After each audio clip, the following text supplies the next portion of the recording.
Bueno, buen día, ¿cómo andan?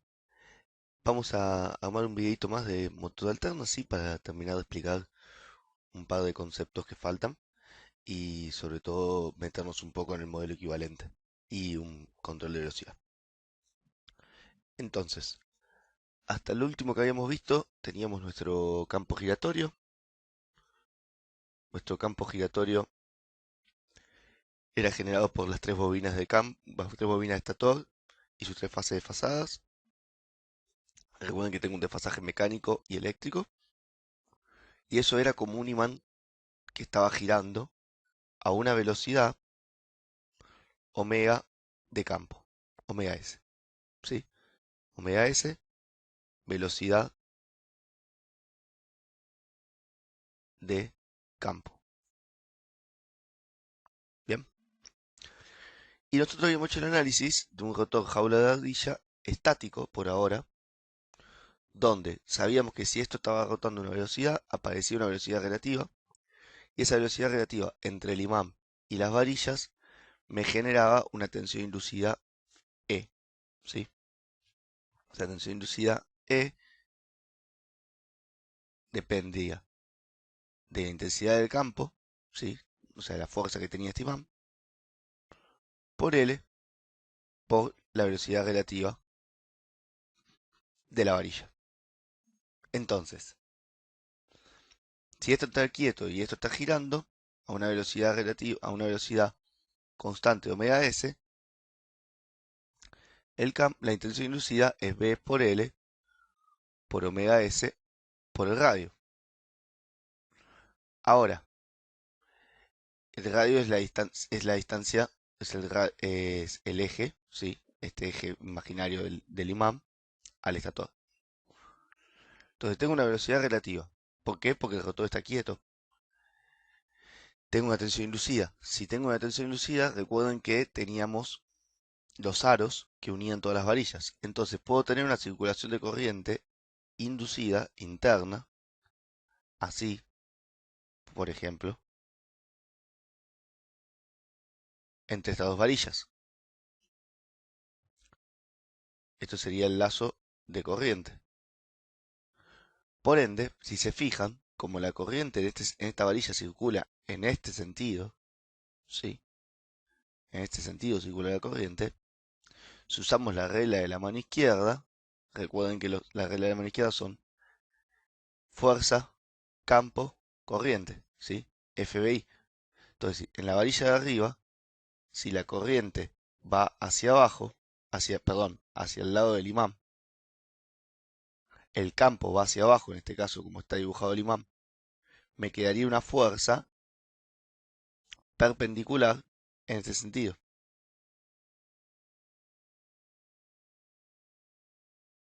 Fuerza magnética 1 de la varilla de arriba.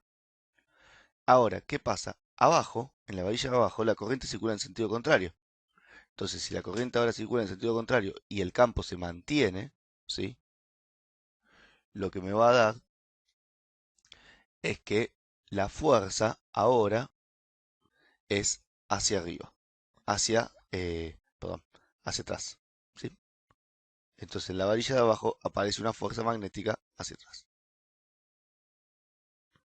Y nosotros sabemos que si tenemos un par de fuerzas, podemos tener lo que se llama un torque. O sea, Fm1 y Fm2 juntas, como son del mismo largo las varillas, son la misma corriente, forman un par de fuerzas antagónicas. Un par de fuerzas antagónicas sabemos que es un torque. Bien, entonces esto tranquilamente podría empezar a girar.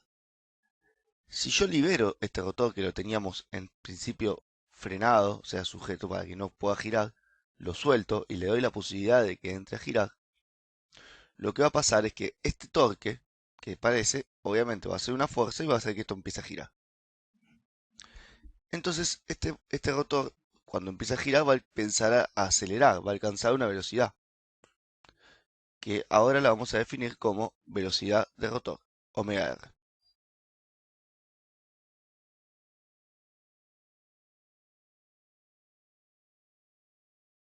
Ahora, ¿qué ocurre? Esa velocidad de rotor, esto que empieza a girar, conforme aumenta la velocidad de rotor, la velocidad relativa entre el campo, que está girando a una velocidad fija, omega s, y el rotor, se hace cada vez más chica. O sea, la velocidad relativa es omega s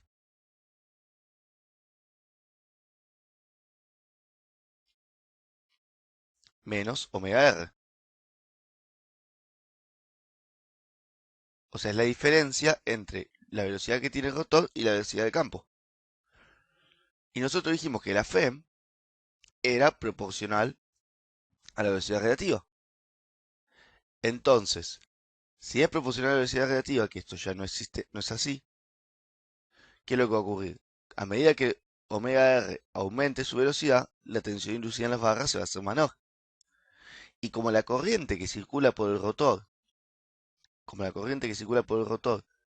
es proporcional a esta tensión inducida, porque yo no tengo una alimentación externa para el rotor, sino que simplemente lo que estoy haciendo es utilizar esa tensión inducida para meter corriente en las varillas, la corriente inducida también va a bajar. Y si la corriente inducida disminuye, lo que ocurre es que las fuerzas magnéticas se hacen cada vez más chicas. Entonces, este motor tiene una particularidad y es que el rotor nunca, o sea, omega r, nunca puede llegar a la velocidad del campo. O sea, omega r va a ser menor que el omega de este estator. Hay un parámetro muy importante de estos motores que se llama deslizamiento, que se llama con la letra S,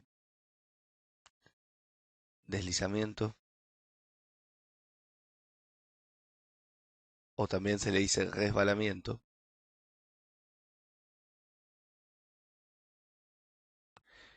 que me define cómo es la velocidad del campo respecto a la velocidad con respecto a la velocidad del rotor, o sea, perdón, cómo es la velocidad relativa entre campo y rotor respecto a la velocidad del campo. O sea, me dice, mira, generalmente se lo da en porcentaje, así que esto se multiplica por 100. Si vos tenés un deslizamiento del 100%, quiere decir que la velocidad del rotor vale 0. O sea, si S es igual al 100% o a 1, lo que te está diciendo es, tu rotor está frenado. Motor frenado. ¿Por qué? Y fíjense, si yo tengo una velocidad de campo acá, cualquiera, no me importa cuál, pero la velocidad del rotor vale 0, esta diferencia vale omega s sobre omega s, me queda 1. O sea, cuando vos tenés un deslizamiento, una velocidad relativa entre el rotor y el campo máxima, o sea, cuando tenés la máxima velocidad, es cuando el motor está quieto. ¿Por qué? Porque es cuando el campo está girando alrededor, rotor quieto, y ahí es donde va a querer empezar a girar. Ahora, a medida que empieza a girar, omega r aumenta su velocidad. Entonces, ahí llegamos al otro extremo, que es qué pasa cuando S es igual a 0. Si S igual a 0, quiere decir que omega S llegó a ser igual a omega r. A eso se le llama sincronismo.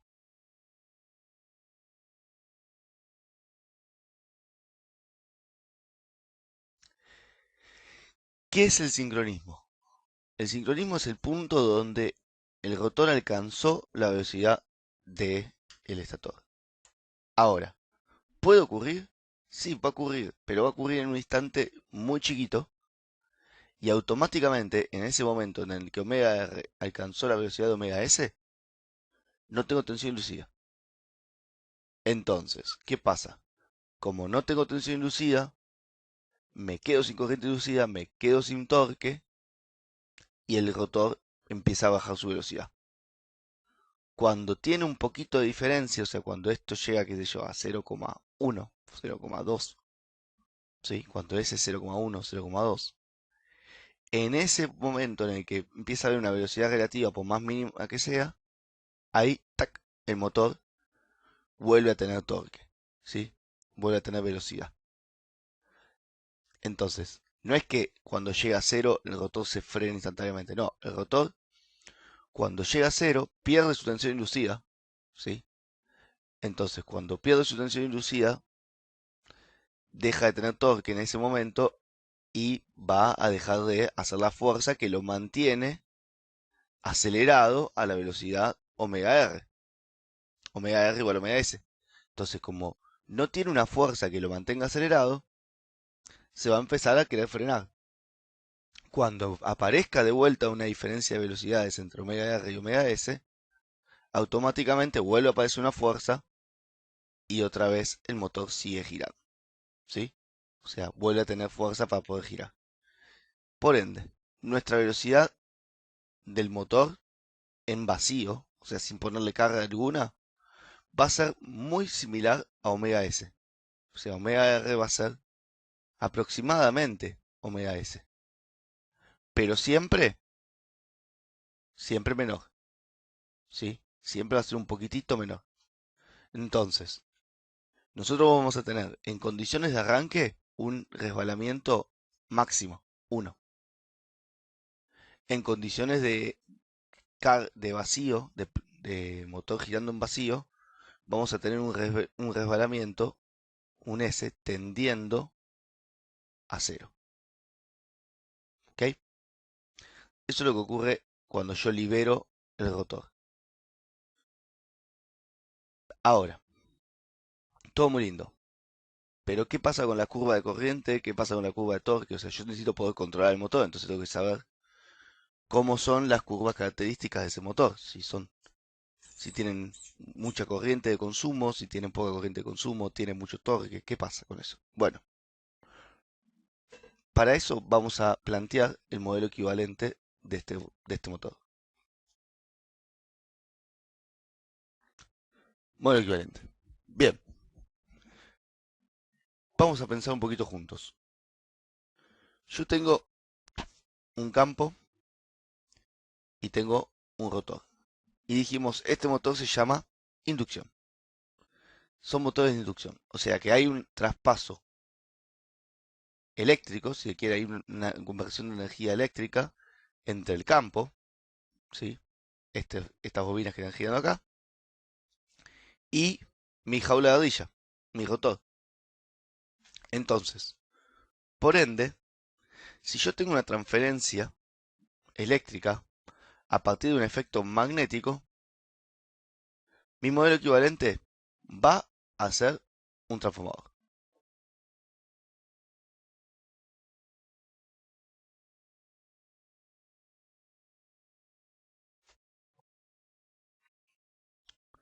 O sea, yo voy a tener que tener un transformador como modelo equivalente.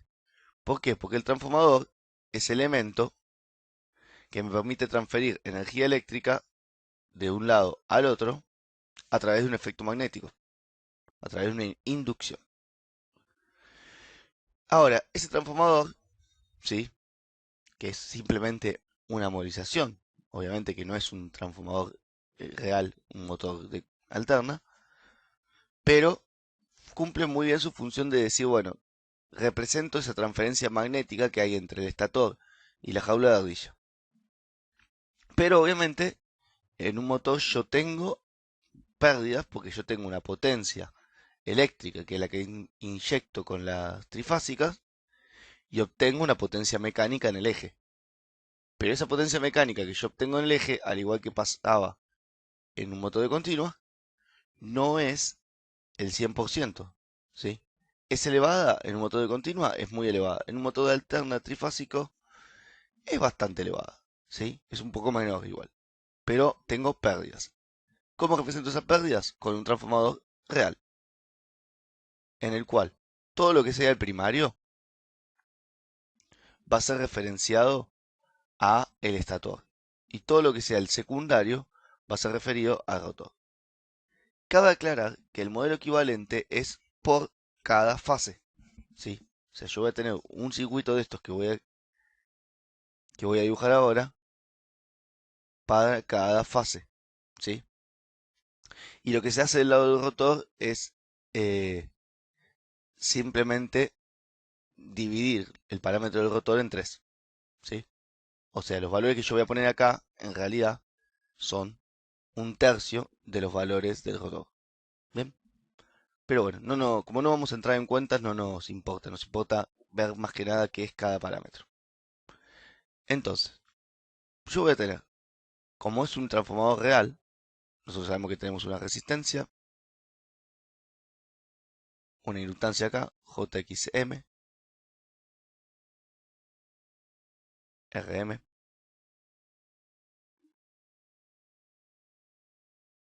acá voy a tener una JX1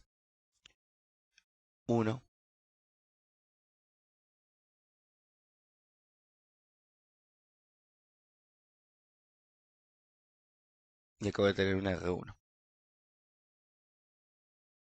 Y acá tengo, qué sé yo, la tensión de la fase BA. Y del otro lado tengo mi R2, perdón, mi JX2,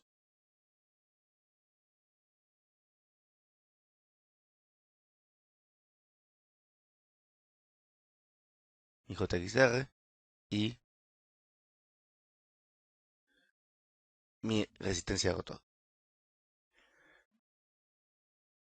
Y entonces, acá tengo la tensión E1 y acá tengo la tensión de rotor. Y acá hay una ganancia de transformación A. Bien, ahora, ¿qué representa cada cosa? Bueno, nosotros ya vimos transformador real, así que más o menos tenemos una idea de lo que puede representar cada cosa. Pero, ¿cómo llevo ese modelo de transformador real a mi motor de alterna? Las resistencias R1, ¿sí? Es la resistencia del bobinado de la fase estator.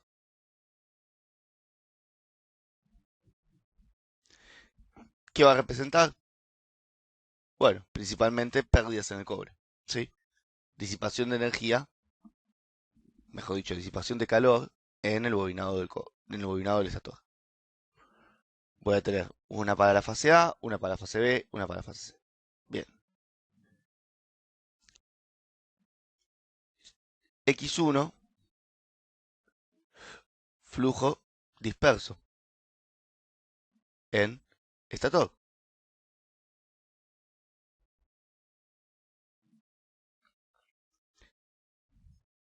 Como es un motor, como es una máquina magnética, ya sabemos que el flujo no es instantáneo, la transferencia magnética del estator al rotor, como tampoco lo es en un transformador.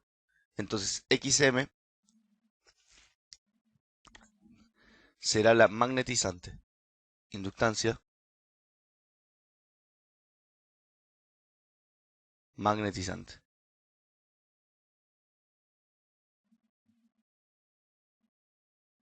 ¿Sí? Es la encargada justamente de poner a arrancar la máquina. Igual que nos pasaba en el transformador para cuando vimos forward y flyback. RM, ¿sí? Pérdidas en el núcleo.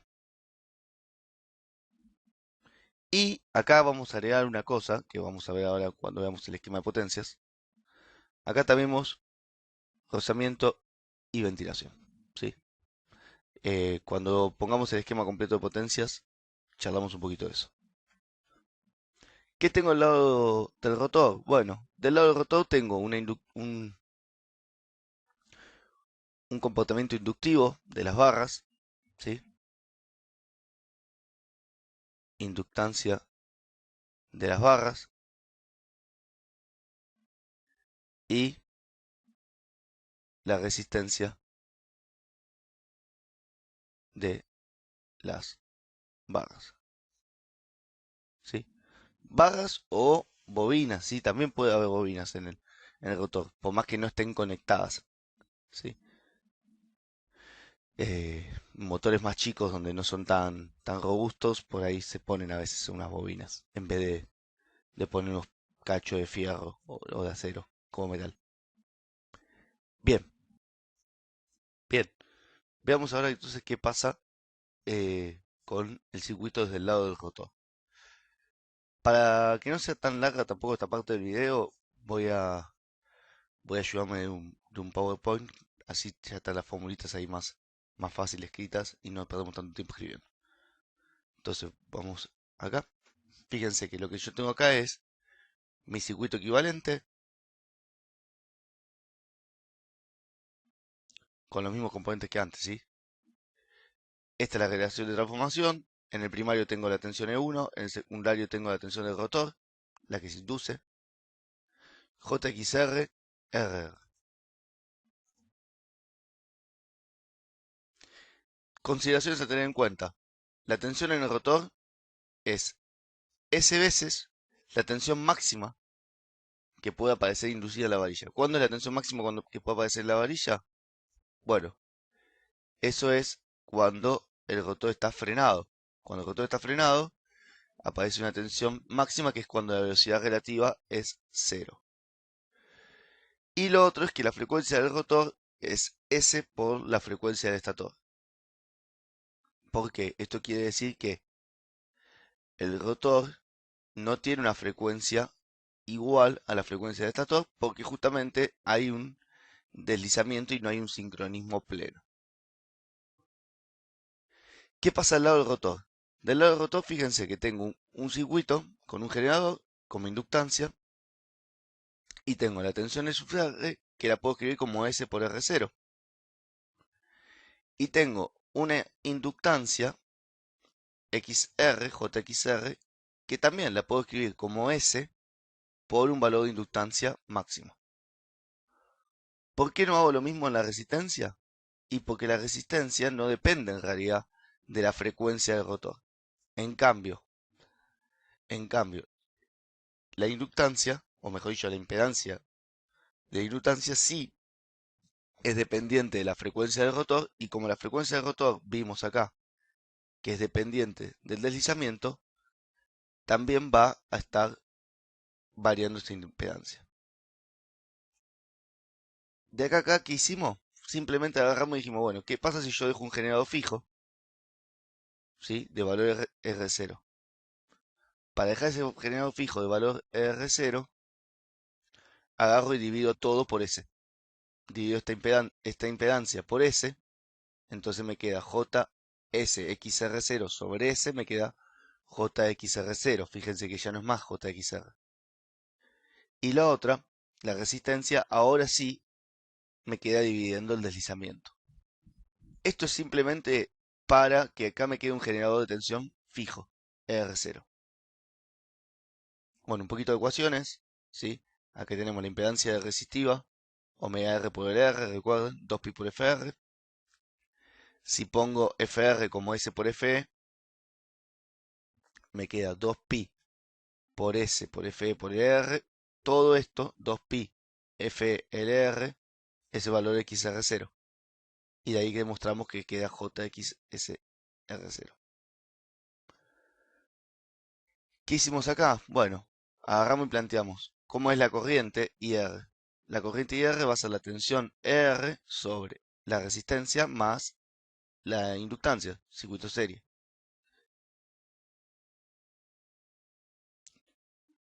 Si yo pongo acá, sí, S por R0,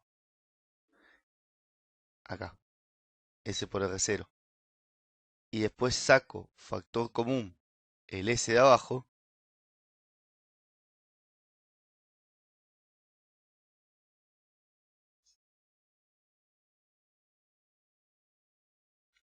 fíjense que está S con este S se va, y me queda lo que vimos acá, ¿sí? Con lo cual, ¿qué me está diciendo esto? Bueno, mira, tu impedancia equivalente del rotor sea, tu impedancia equivalente, tanto inductivo como resistivo, van a depender de una impedancia fija inductiva, XR0, y una resistencia de rotor que va a depender del deslizamiento, o sea que va a ir aumentando o disminuyendo en función de si el rotor gira más rápido o más lento. Eso es lo que me está diciendo esta impedancia ZR equivalente. Y la tensión inducida R0, bueno, es la máxima. Consideramos una tensión inducida máxima. ¿Para qué? Para que esto sí se comporte ahora como un transformador. Porque si no, mi transformador tendría que ser dependiente también del deslizamiento, la reacción de transformación. Entonces, para eso pongo un generador constante acá y lo que hago es modificar las impedancias. Bien, entonces, veamos ahora cómo se comporta la curva de corriente en función de velocidad, ¿sí? Esto es velocidad en porcentaje, ¿sí? A plena carga o frenado. Entonces, fíjense, en una velocidad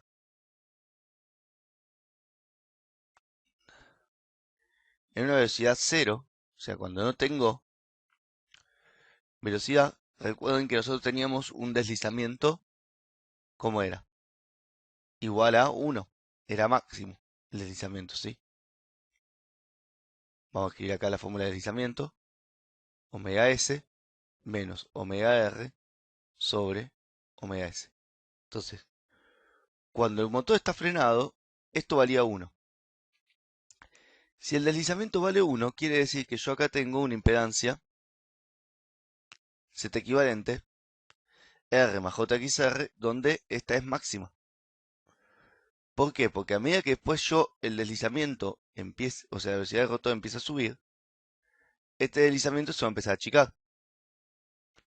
Y si el deslizamiento se achica, la resistencia del rotor se va a empezar a hacer cada vez más grande frente a XR.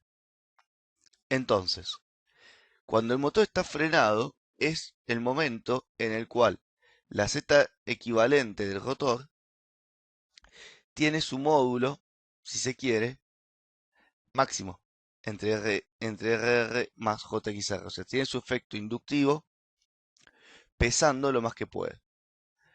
¿Qué va a pasar? A medida que empieza a rotar más rápido, o sea, empieza a girar más rápido el rotor, el deslizamiento, como dijimos recién, se va a empezar a achicar. Entonces, acá tengo un comportamiento inductivo grande. Después, se empieza a achicar, achicar, achicar, achicar, achicar, achicar, hasta que llego a esta zona, que es la zona de velocidad de sincronismo. El sincronismo estaría acá, justamente. Fíjense que acá la variación de corriente es prácticamente una recta. O sea, varía muy poquito la corriente a medida que yo me acerco a la velocidad del 100% de la velocidad. ¿Por qué ocurre eso? Y ocurre eso porque acá yo estoy cerca de un sincronismo de un S tendiendo a cero. Si el S está tendiendo a cero, la resistencia del rotor está tendiendo a infinito. Por ende, si la resistencia del rotor está tendiendo a infinito, la corriente tiende a cero. ¿Qué tenemos que saber nosotros? Que esta corriente máxima en los motores trifásicos es muy grande. Eso tenemos que saber. Esta corriente, que es la corriente de arranque,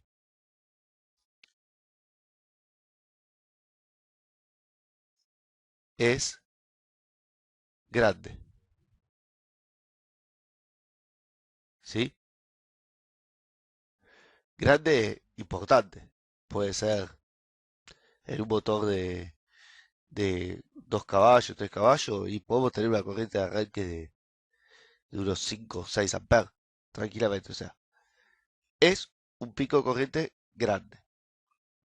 Por eso, vamos a ver también en otro video que esta corriente de arranque se puede reducir haciendo técnicas de arranque suave, ¿sí? Con electrónica. Entonces, arranco con un pico de corriente, a medida que el motor acelera, esa corriente se va haciendo más chica. A diferencia de lo que vimos en su momento para el motor de alterna, para el motor de continua, que esto era una recta, por ejemplo, para un paralelo, o una hipérbola para un motor serie, en este caso tiene esta forma. ¿Cuál es el efecto de esta forma? Bueno, el efecto de esta forma está dado justamente por este comportamiento resistivo-inductivo de la impedancia equivalente, ¿sí? Como yo les dije que no nos íbamos a meter mucho en fórmulas, eh, simplemente quería comentarles cómo es esta curva, ¿sí? Que sepan que hay una corriente de arranque muy grande, que de alguna forma hay que controlarla para que no tengamos que poner cables súper grandes o para que inclusive no tengamos mucho consumo en el momento del arranque, pero que a medida que el rotor empieza a levantar velocidad, automáticamente el deslizamiento se va haciendo cada vez más chico, y con el deslizamiento se hace cada vez más chico, la parte inductiva deja de tener peso, ¿sí? Deja de tener peso, y la resistencia del rotor aumenta mucho su efecto. Entonces, el rotor, a medida que se acerca al sincronismo, ¿sí? O a la velocidad inclusive nominal, por acá estará por ahí la velocidad nominal, y esta será la corriente nominal o de vacío. Conforme se acerca a esta zona, la impedancia del rotor se vuelve resistiva pura y la parte inductiva no pesa. En esta zona, la parte inductiva tiene su peso máximo y después simplemente va cambiando su relación a medida que R se empieza a hacer cada vez más grande. Bien, eso es lo que yo después este PowerPoint se lo voy a pasar, es lo que está puesto acá. Tiene infinito para valores de deslizamiento grandes, es decir, cercano a 1, la reactancia pesa. ¿Sí? Bien. Ahora sí, vamos a las potencias en el rotor, en el motor.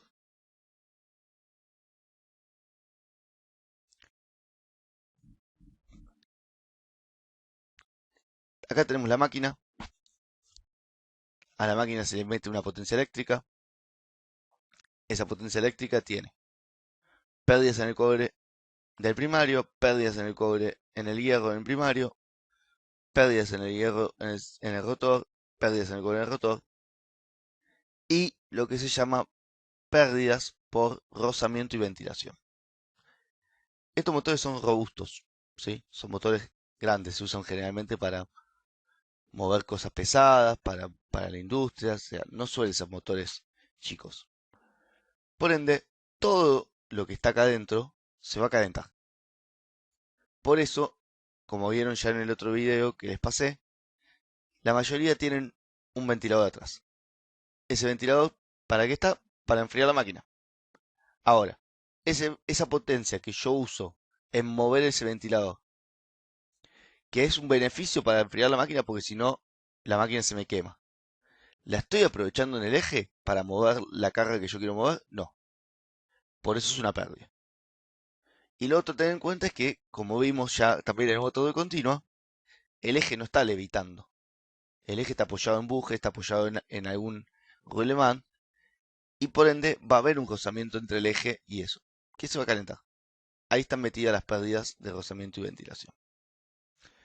Pérdidas en el cobre primario, ya sabemos lo que son las pérdidas en el bobinado, pérdidas en el hierro desde el punto de vista del estator y pérdidas en el hierro desde el punto de vista del rotor. Estas nosotros las vamos a juntar, las dos. Las vamos a poner todas juntas. Y por último, pérdidas en el cobre o en las varillas del rotor. Bien, vamos a hacer así. Vamos a cortar el video este acá, así no se hace tan largo, y después les grabo otro demostrando todas las potencias del motor.